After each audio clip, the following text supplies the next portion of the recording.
Okay, so in this video, I'm going to look at quadratic inequalities. Now, quadratic inequalities, this is a section that is done in grade 11. Okay, so this is a section of the work that is done in grade 11.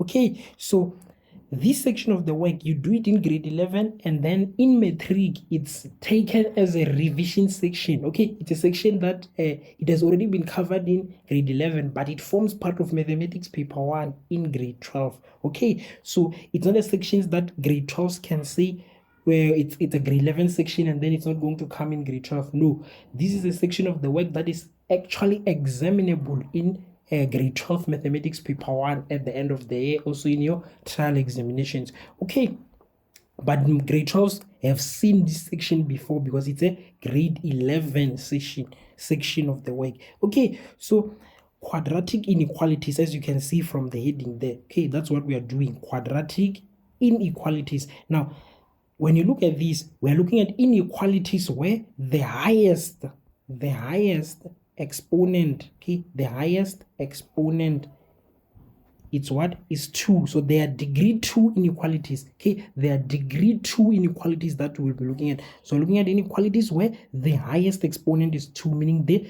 degree is 2. Okay, that's the first thing from the name itself, quadratic. It means the degree, it's what? It's 2. Okay, so degree 2. So we're talking about those inequalities where the degree is 2.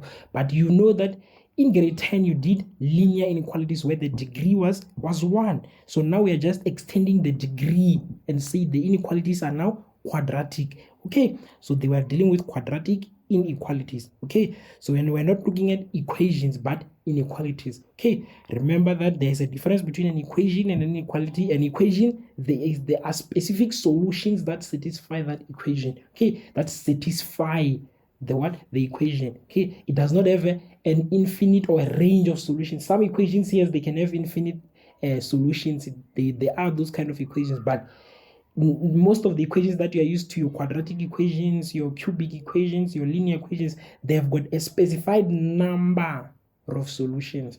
Okay, but with inequalities, we are talking about a range of solutions. If I say x is greater than 2, x is bigger than 2, there are infinitely many values that are bigger than 2. So when we talk about inequalities, we're talking about a range of solutions. Okay, we are looking at range of solutions. So there is a range of solutions when you deal with inequalities. Okay, that's something that you must take note of there. But those kind of inequalities that we're looking at, they have got a degree of 2. It's not linear inequalities that you are used to in grade 10. Okay, so here I indicated that there are methods that can be used to solve the quadratic inequalities. Okay, there are specific methods that can be used. These are some of the methods that can be used to solve quadratic inequalities. The first one that I indicated is the number line method.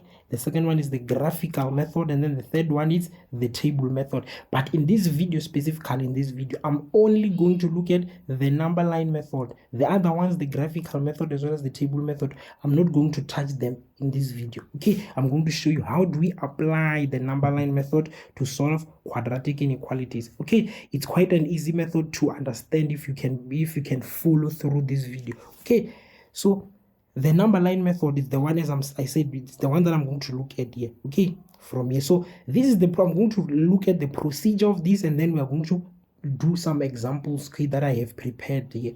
Okay, so the number line method procedure. So the procedure, how does the procedure go?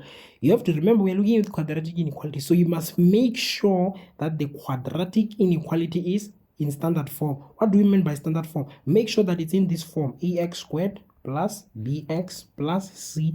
It's either less or greater than, or this sign, but there must be 0. Depends on the sign. Sometimes it can be less than, sometimes it can be less than, sometimes it can be greater than, less than or equals to, greater than or equals to, but there must be a 0 either on the right. Okay, mainly let's just say on the right so that it's easier for you. Just make sure that it follows this form. Your inequality always follows this form: ax squared plus bx plus c. It's either greater than, less than, greater than or equals to, less than or equals to 0. Okay, just make sure it's in the standard form. All right, and then if it's in standard form, then you must check, because it can be standard form and then if it's in the form of ax squared plus bx plus c, then it has not been factorized for you. So you must check if it has already been factorized. If it has already been factorized for you, you must check that. So you must check if it has already been factorized. If the answer is yes, if it has already been factorized for you, we determine things called the critical values. Okay, we then determine the critical values by equating each bracket to what? To 0. Okay, remember how to factorize quadratic trinomials. Okay,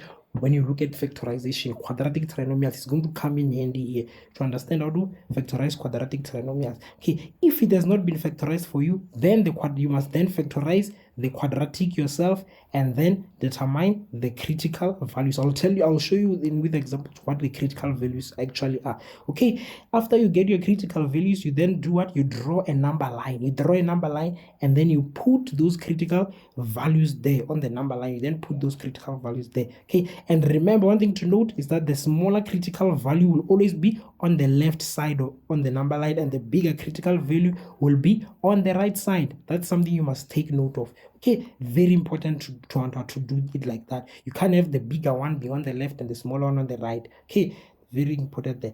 After you have your critical values and you have indicated them on the number line, you have to divide your number line into 3 regions. Okay, you must then divide your number lines into 3 regions. And something important that I have left out here: if the inequality sign is greater than or equals to or less than or equals to, if it includes the equals to underneath here, this part underneath the inequality sign, remember to shade.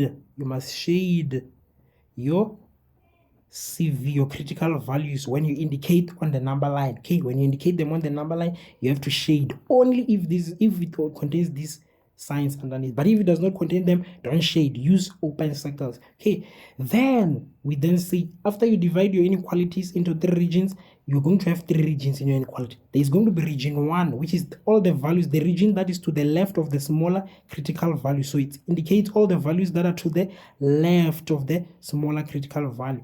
And then there will be region 2, which is the region in between the 2 critical values. Okay, the region 2 is the region that indicates all the values in between the 2 critical values. And then the third region, region 3, is going to be values that are to the right of the bigger critical values. It indicates the values that are that are bigger than the bigger critical value. Okay, and then after you have those 3 regions, you have divided your number line into 3 regions, you then choose a value in each region. Okay, you're going to choose a value in each region, and then you then do what? You substitute it into the factorized quadratic. Okay, you can also substitute it back into the non-factorized, but I prefer if you substitute it into the factorized quadratic that you just factorized in the brackets there.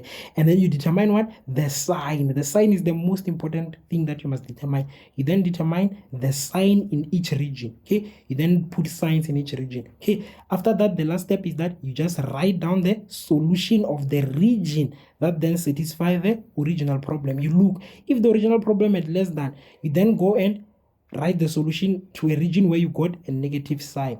If the original problem had a what? Greater than, you then go and write the solution of the region that had a positive sign. That's basically what this is saying to you. Okay, so this is the procedure, basically. This is the procedure, but we're going to put this procedure into practice. Okay, using with into practice there.